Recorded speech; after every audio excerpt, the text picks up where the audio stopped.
ఆమ్, మనం ఈ క్షణం ఒక గ్లాసులో తాగుతున్న మంచినీరు బహుశా లక్షలేళ్ల క్రితం ఒక డైనోసార్ తాగిన నీరు ఒకటే అయ్యే అవకాశముందని ఎప్పుడైనా ఆలోచించామా? వినడానికి కాస్త వింతగా అనిపిస్తుంది. నిజంగానే చాలా క్రేజీగా అనిపిస్తుంది. కాని భౌగోళిక శాస్త్రం ప్రకారం ఇది అక్షరాల నిజం. ఎందుకంటే భూమిపై నీరు కొత్తగా ఎక్కడ్నుంచో రాదు, అలాగే ఎక్కడికి మాయమైపోదు. రైట్. అది కేవలం తన రూపాన్ని మార్చుకుంటూ ఒక అనంతమైన ప్రయాణం చేస్తూనే ఉంటుంది. మన రోజువారీగా చూసే ఈ నీటి వెనుక ఇంతటి సుదీర్ఘమైన చరిత్ర ఉందన్నమాట. అవును. అందుకే ఈరోజు మన లోతైన విశ్లేషణలో అసలు ప్రకృతిలో నీరు ఎలా రీసైకిల్ అవుతుంది అనేది చూద్దాం. ఖచ్చితంగా. సముద్రాలు ఇంత విశాలంగా ఉన్నా కూడా మంచినీటి కొరత ఎందుకుంది, అలాగే ఈ సముద్రపు అలలు, రాకాసి సునామీలు ఎలా పనిచేస్తాయి అనేది కాస్త వివరంగా విడమర్చి చూద్దాం. సరే, ముందుగా ఈ విషయాన్ని అర్థం చేసుకోవడానికి మనం భూమిని ఒక క్లోజ్డ్ సిస్టమ్ లేదా మూసి ఉన్న వ్యవస్థగా చూడాలి. అంటే ఒక విశాలమైన కోణంలో చూస్తే మన భూమి ఒక పెద్ద టెరేరియం లాంటిది.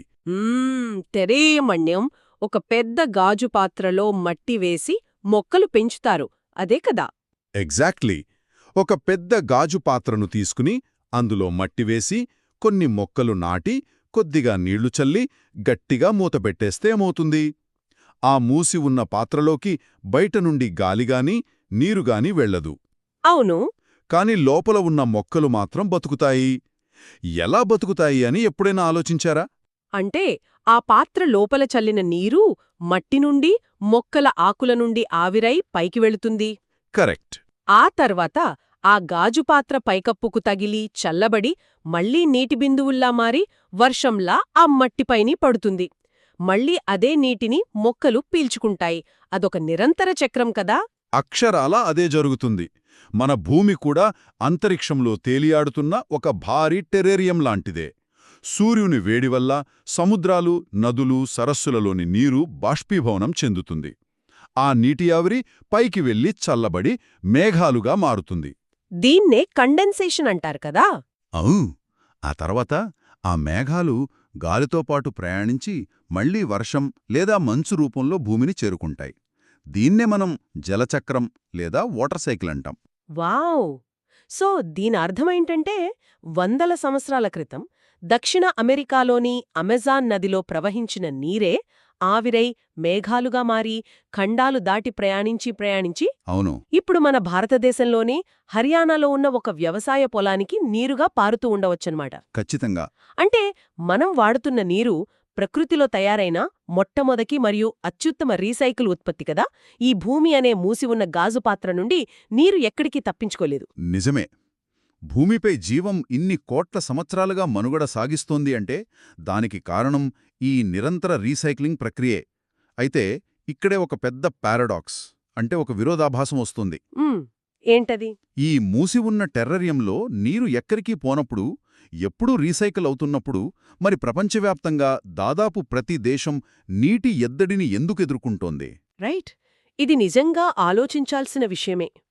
భూమి ఉపరితలం చూస్తే సుమారు 71% నీటితోనే కప్పబడి ఉంటుంది కదా.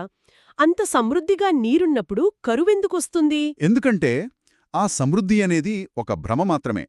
ఏంటంటే భూమిపై ఉన్న మొత్తం నీటిలో 97.3% నీరు సముద్రాలలోనే ఉంది. ఓహో, అంటే 100లో 97 వంతులు సముద్రాల్లోనే ఉందన్నమాట. అవును. అది విపరీతమైన ఉప్పు నీరు కాబట్టి మనం త్రాగలేము, వ్యవసాయానికి వాడలేము, పరిశ్రమలకు వినియోగించలేము. సముద్రపు నీటిలో లవణీయత అనేది అంత భయంకరంగా ఉంటుందా? దానికి సంబంధించిన కొలమానం ఎలా ఉంటుందంటారో? సగటున ప్రతి 1000 గ్రాముల సముద్రపు నీటిని తీసుకుంటే అందులో సుమారు 35 గ్రాముల కరిగిన ఉప్పు ఉంటుంది. ఇందులో ఎక్కువ భాగం సోడియం క్లోరైడ్. 35 గ్రాముల అంటే 1 లీటర్కు దాదాపు 3-4 స్పూన్ల ఉప్పనమాట. కరెక్ట్. ఇక ఇజ్రాయెల్ లాంటి ప్రాంతాల్లో ఉన్న డెడ్ సీ విషయానికి వస్తే పరిస్థితి మరింత విపరీతంగా ఉంటుంది. అక్కడ ప్రతి లీటర్ నీటిలో ఏకంగా 340 గ్రాములు ఉప్పు ఉంటుంది. 1 లీటర్లో 340 గ్రాముల ఉప్పా? ఆ నీరు ఎంత చిక్కగా, బరువుగా ఉంటుందో ఊహించుకుంటేనే ఆశ్చర్యంగా ఉంది. నిజమే. ఆ ఉప్పు శాతం అంత ఎక్కువగా ఉండటం వల్లే ఆ నీటి సాంద్రత బాగా పెరిగిపోతుంది. బహుశా అందుకే మనుషులు అందులో మునగకుండా అలా పైనే తేలియాడుతూ ఉంటారు కదా. ఖచ్చితంగా. సాంద్రత ఎక్కువగా ఉన్న ద్రవంలో తక్కువ సాంద్రత ఉన్న వస్తువులు తేలుతాయి. ఆ సూత్రం వల్లే డెడ్ సీలో ఎవ్వరైనా సులభంగా తేలగలరు. గ్రేట్. సరే, ఆ 97% పైగా ఉన్న సముద్రపు నీటిని పక్కన పెడితే మనకు మిగిలిన మంచినీటి శాతం ఎంత తక్కువో అర్థం చేసుకోవడానికి ఒక అద్భుతమైన ఉదాహరణ ఉంది మన దగ్గర. ఆ 12 స్పూన్ల ప్రయోగం గురించి కదా మీరు చెబుతోంది? అది సోర్సెస్లో చూసినప్పుడు నాకైతే మైండ్ బ్లాక్ అయింది. అవును, అదే.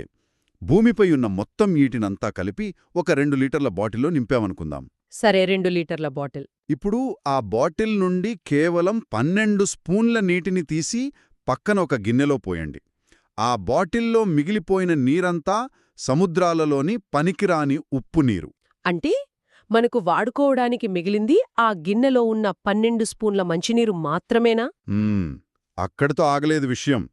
ఆ 12 స్పూన్ల మంచినీరు కూడా మనకు నేరుగా దొరకదు. ఎందుకు దొరకదు? అదంతా మంచినీరే కదా? అవును. కాని అందులో 9 స్పూన్ల నీరు ఉత్తర దక్షిణ ధృవాల వద్ద మంచు కొండలుగా, గ్లేషియర్లుగా గడ్డకట్టుకుపోయింది. దాన్ని మనం వాడలేం కదా. రైట్. 9 స్పూన్లు అక్కడే పోయాయి.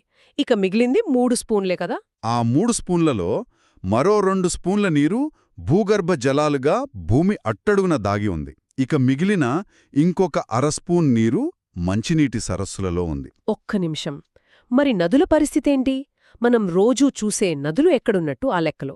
మనం రోజూ చూసే, ఆశపడే ఆ నదులన్నీ కలిపితే ఆ గిన్నెలో మిగిలిన కేవలం ఒకే ఒక్క చుక్క మాత్రమే. ఒక్క చుక్క? అంటే ప్రపంచంలోని గోదావరి, గంగా, నైల్, అమెజాన్ లాంటి మహానదులన్నీ కలిపినా మొత్తం నీటి శాతంలో ఆ ఒక్క చుక్కతో సమానమన్నమాట. అవును, వినడానికి భయంగా ఉన్నా ఇదే పచ్చి నిజం. మనం నిర్మించుకున్న ఈ భారీ నాగరికత, మన దైనందిన జీవితమంతా ఆ ఒక్క చుక్క నదినీటిపైనే ఆధారపడి ఉందన్నమాట. ఇక్కడ వాస్తవం ఎంత భయంకరంగా ఉందంటే, ఆ ఒక్క చుక్కను మనం కుళాయిల్లో వదిలేసి ఎంత నిర్లక్ష్యంగా బాధ్యతారహితంగా వాడుతున్నామో కదా. నిజమే. అందుకే ప్రతి నీటి బొట్టును సంరక్షించుకోవడం ఎంత ముఖ్యమో ఈ లెక్కలు మనకు స్పష్టంగా చెబుతున్నాయి. ఇప్పుడు ఆ 12 స్పూన్ల మంచినీటిని కాసేపు పక్కన పెట్టి తిరిగి ఆ మహాసముద్రాల వైపు దృష్టి సారిద్దాం. సముద్రాలంటే ఎప్పుడూ ఒక భయము, ఒక ఆకర్షణ ఉంటాయి. ఆ 97% నీటిని మనం త్రాగలేకపోయినా సముద్రాలు ఈ భూమికి ఒక భారీ ఇంజిన్లాగా పనిచేస్తాయి. ఆ ఇంజిన్ నడిచే క్రమంలో పుట్టేవే అంతులేని అలలు, భయంకరమైన సునామీలు. సముద్రం ఎప్పుడూ ప్రశాంతంగా ఉండదు కదా, నదులలాగా కాదు. అలలు నిరంతరం తీరాన్ని తాకుతూనే ఉంటాయి. గాలి వల్ల ఈ అలలు ఏర్పడతాయనేది ఒక ఆసక్తికరమైన మెకానిజం అనిపిస్తుంది. అవును, సముద్ర ఉపరితలం మీద గాలి వీచినప్పుడు ఆ గాలికి మరియు నీటికి మధ్య జరిగే రాపిడి వల్ల, అంటే ఆ ఫ్రిక్షన్ వల్ల నీరు పైకి లేచి కిందకు పడుతుంది. గాలి ఎంత వేగంగా వీస్తే అలలు అంత ఎత్తుగా ఎగసిపడతాయి. రైట్. అది ఉపరితలం పైన జరిగేది. కాని గాలితో సంబంధం లేకుండా సముద్రం అడుగుభాగం నుండి ఒక అదృశ్య శక్తి ఈ నీటిని కదిలిస్తే అప్పుడే అసలైన వినాశనం మొదలవుతుంది. అంటే మీరు భూకంపాల గురించి చెబుతున్నారు కదా? ఎగ్జాక్ట్లీ. సముద్ర గర్భంలో భూకంపం లేదా అగ్నిపర్వతం బద్దలవ్వడం లాంటివి జరిగితే టెక్టానిక్ పలకలు కదులుతాయి. ఆ కదలిక వల్ల పుట్టే శక్తిమంతమైన రాకాసి అలలనే జపనీస్ భాషలో సునామీ అంటారు. సునామీ అంటే హార్బర్ వేవ్స్ అని అర్థం. సునామీ అనగానే మనకు వెంటనే డిసెంబర్ 26, 2004 నాటి భయంకరమైన జ్ఞాపకాలు గుర్తొస్తాయి కదా? అవును, అది ప్రపంచాన్ని కుదిపేసిన విపత్తు. రెక్టా స్కేల్పై 9.0 తీవ్రతతో సుమత్రా దీవుల దగ్గర బర్మా ప్లేట్ కిందకు ఇండియన్ ప్లేట్ జారిపోవటం వల్ల ఈ ఉత్పాతం జరిగింది.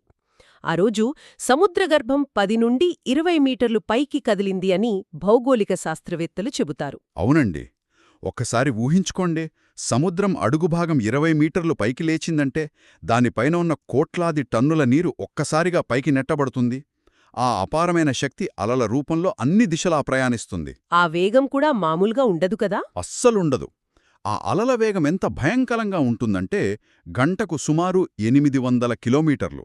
అంటే ఆకాశంలో వెళ్లే ఒక కమర్షియల్ విమానం వేగంతో సమానం. వావ్! గంటకు 800 కిలోమీటర్లా? అవును. ఆ వేగానికి, ఆ తీవ్రతకు అండమాన్ నికోబార్ దీవుల్లోని మన భారతదేశపు చిట్ట చివరి ప్రదేశమైన ఇందిరా పాయింట్ పూర్తిగా నీట మునిగిపోయింది. కానీ ఇక్కడొక ముఖ్యమైన సైంటిఫిక్ మెకానిజం గురించి మనం మాట్లాడుకోవాలి కదా. సునామీ తీరాన్ని తాకే ముందు సముద్రపు నీరు తీరం నుండి అకస్మాత్తుగా వేగంగా వెనక్కి వెళ్ళిపోతుంది. అసలెందుకలా జరుగుతుంది? ఇది చాలా కీలకమైన పాయింట్. టెక్టానిక్ పలకలు అకస్మాత్తుగా పైకి లేచినప్పుడు దానిపైన ఉన్న నీరు పైకి నెట్టబడుతుంది. కాని అదే సమయంలో ఆ పలకల కదలిక వల్ల సముద్ర గర్భంలో ఒక భారీ శూన్యం లేదా వాక్యూమ్ ఏర్పడుతుంది. ఓహో, అగాధం ఏర్పడుతుందన్నమాట. అవును. ఆ శూన్యాన్ని నింపడానికి సముద్రం తన చుట్టుపక్కల ఉన్న నీటిని ఒక్కసారిగా వెనక్కి లాగుతుంది. అందువల్లే తీర ప్రాంతాల్లో నీరంతా లోపలికి వెళ్ళిపోయి సముద్రం అడుగుభాగం కనిపిస్తుంది. రైట్. ఆ శూన్యం నిండిన వెంటనే ఆ భారీ నీటి రాశి అంతా మళ్లీ అంతే వేగంతో బహుళ రెట్లు శక్తితో రాకాసి అలగా మారి తీరం మీదకు దూసుకొస్తుంది. ఇక్కడే అసలు విషాదం జరిగింది కదా.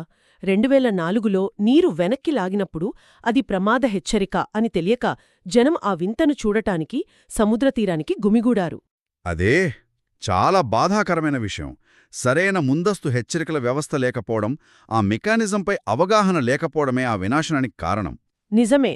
పసిఫిక్ మహాసముద్రంలో సునామీలు తరచుగా వస్తాయి కాబట్టి అక్కడ హెచ్చరిక వ్యవస్థలున్నాయి. కాని హిందూ మహాసముద్రంలో ఇవి అరుదు కాబట్టి అప్పటికి ఆ వ్యవస్థలు లేవు. సునామీ అనేది ఆకస్మికం, కానీ సముద్రంలో ప్రతిరోజూ క్రమం తప్పకుండా ఒక రిథం ప్రకారం జరిగే అద్భుతం ఒకటుంది. పోటుపాటులు. నేను కరెక్ట్గానే గెస్ చేశానా? ఖచ్చితంగా అవే టైడ్స్ లేదా పోటుపాటులు. సునామీ అనేది భూకంపాల వల్ల వస్తే, ఈ పోటుపాటులు ఏకంగా అంతరిక్షంలోని గురుత్వాకర్షణ శక్తి వల్ల వస్తాయి కదా. అవును. సూర్యుడు మరియు చంద్రుని గురుత్వాకర్షణ శక్తి వల్ల ఇవి ఏర్పడతాయి. సో ఇదంతా వింటుంటే సూర్యుడు మరియు చంద్రుడు భూమిపై ఉన్న సముద్రాలతో ఒక విశ్వస్థాయి టగ్ ఆఫ్ వార్ గేమ్ ఆడుతున్నట్లనిపిస్తోంది. ఆహా, మీరు చెప్పిన టగ్ ఆఫ్ వార్ పోలిక చాలా ఖచ్చితమైనది. పౌర్ణమి మరియు అమావాస్య రోజుల్లో ఈ ఆట పతాక స్థాయికి చేరుకుంటుంది. ఆ రోజుల్లో సూర్యుడు, భూమి, చంద్రుడు ఒకే సరళ రేఖపైకి వస్తారు. ఓహో, ఒకే లైన్లో ఉంటారన్నమాట. అవును. అప్పుడు సూర్యుడి, చంద్రుడి ఆకర్షణ శక్తి రెండూ కలిసికట్టుగా నీటిని ఒకేవైపు బలంగా లాగుతాయి. దీనివల్ల నీరు చాలా ఎత్తుకు ఎగసబడుతుంది. వీటినే స్ప్రింగ్ టైడ్స్ లేదా గరిష్ట పోటు అంటారు. మరి అలాంటప్పుడు స్ప్రింగ్ టైడ్స్కి భిన్నంగా ఉండే నీప్ టైడ్స్ లేదా కనిష్ట పోటు ఎలా ఏర్పడుతుందో సులభంగానే అర్థం చేసుకోవచ్చు మనం. ఎలా అంటారు? పౌర్ణమి, అమావాస్య రోజుల్లో ఒకే రేఖపై లాగుతారన్నారు. మరి చంద్రుడు మొదటి లేదా చివరి క్వార్టర్ దశలో ఉన్నప్పుడు ఆ రెండు గ్రహాలు వ్యతిరేక దిశల్లో లేదా డయాగ్నల్గా ఉంటాయి కదా. అవును. అప్పుడు ఆ ఆకర్షణ శక్తి విడిపోయి ఒకరి శక్తిని మరొకరు అడ్డుకోవడం వల్ల టైడ్స్ బలం తగ్గిపోయి నీప్ టైడ్స్ ఏర్పడతాయన్నమాట. కరెక్టేనా? That is exactly what happens. ఒకరొకవైపు మరొకరింకోవైపు లాగడం వల్ల నీరు పెద్దగా పైకి రాదు. ఆ దేవుళ్ల ఆటలో భూమి మీద మనకు చాలా లాభాలు జరుగుతున్నాయి. ఎలాంటి లాభాలు? మన జాలర్లకు, ఓడలకు ఏవైనా ఉపయోగముంటుందా? చాలా ఉంటుంది. పోటు సమయంలో సముద్రపు నీటిమట్టం పెరిగి తీరానికి చేరుకుంటుంది. దీనివల్ల నౌకాశ్రయాల్లో లోతు పెరిగి పెద్ద పెద్ద ఓడలు ఎలాంటి ఇబ్బంది లేకుండా హార్బర్లోకి సులభంగా రాగలుగుతాయి. నావిగేషన్కి చాలా హెల్ప్ అవుతుంది. రైట్. లోతు పెరగడం వల్ల షిప్స్ ఈజీగా వస్తాయి. మరి చేపల వేట సంగతే? హైటైడ్ సమయంలో నీటితో పాటు చేపలు తీరానికి దగ్గరగా వస్తాయి కదా. అప్పుడు జాలర్లకు అద్భుతమైన వేట దొరుకుతుంది. పైగా కొన్ని దేశాలు ఈ పోటుపాటుల కదలికలను ఉపయోగించి కరెంట్ అంటే విద్యుత్తును కూడా ఉత్పత్తి చేస్తున్నాయి. వావ్! ప్రకృతి శక్తులను ఎంత బాగా వాడుకుంటున్నామో కదా. కాని ఇవన్నీ సముద్ర ఉపరితలంపై తీర ప్రాంతాల్లో జరిగేవి. నీటి అడుగున కూడా ప్రవాహాలు ఉంటాయనేది మరింత ఆసక్తికరంగా ఉంటుంది. మీరు ఓషన్ కరెంట్స్ గురించి మాట్లాడుతున్నారు. అవును. సముద్రం లోపల ఒక నిర్దిష్ట మార్గంలో ప్రవహించే నదులు ఉన్నాయని తెలుసుకోవడం చాలా ఆశ్చర్యంగా అనిపించింది. అసలు అలలకు ఈ ప్రవాహాలకు తేడా ఏంటి? అలలు కేవలం నీటి ఉపరితలంపై కదులుతాయి. కాని సముద్రమనేది కేవలం నిలకడగా ఉండే నీటి కుంట కాదు కదా. దాని లోపల వందల కిలోమీటర్ల వెడల్పుతో, వేలాది కిలోమీటర్ల పొడవుతో నీరు నిరంతరం ప్రవహిస్తూనే ఉంటుంది. అవే సముద్ర ప్రవాహాలు. ఈ ప్రవాహాలు ఎందుకొస్తాయి? ఇవి ప్రధానంగా ఉష్ణోగ్రత మరియు నీటి సాంద్రత వ్యత్యాసాల వల్ల ఏర్పడతాయి. సింపుల్గా చెప్పాలంటే ఇది భూమి చుట్టూ తిరిగే ఒక global conveyor belt. Global conveyor బెల్టా? భలే ఉండే పేరు. ఇది ఎక్కడ్నించి ఎక్కడికి ప్రవహిస్తుంది? భూమధ్యరేఖ లేదా ఈక్వేటర్ దగ్గర సూర్యుని వేడి ఎక్కువగా ఉంటుంది కదా. అక్కడ ఉండే నీరు వెడెక్కి తేలిక పడుతుంది. ఆ వెచ్చని ప్రవాహాలు ధృవాల వైపు అంటే పోల్స్ వైపు ప్రయాణిస్తాయి.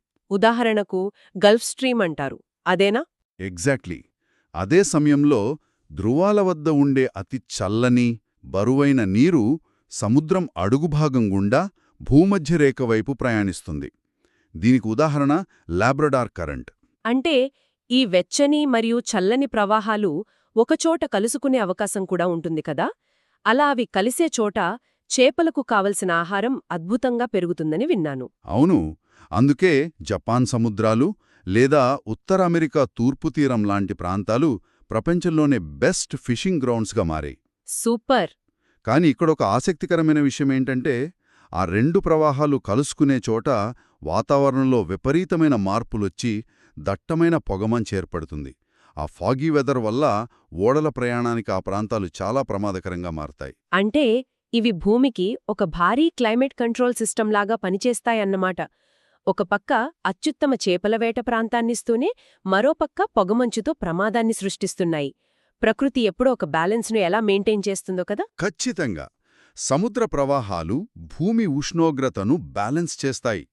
మనం చూసే ప్రతి వాతావరణ మార్పు వెనుక సముద్రాల కదలికల పాత్ర చాలా ఉంది.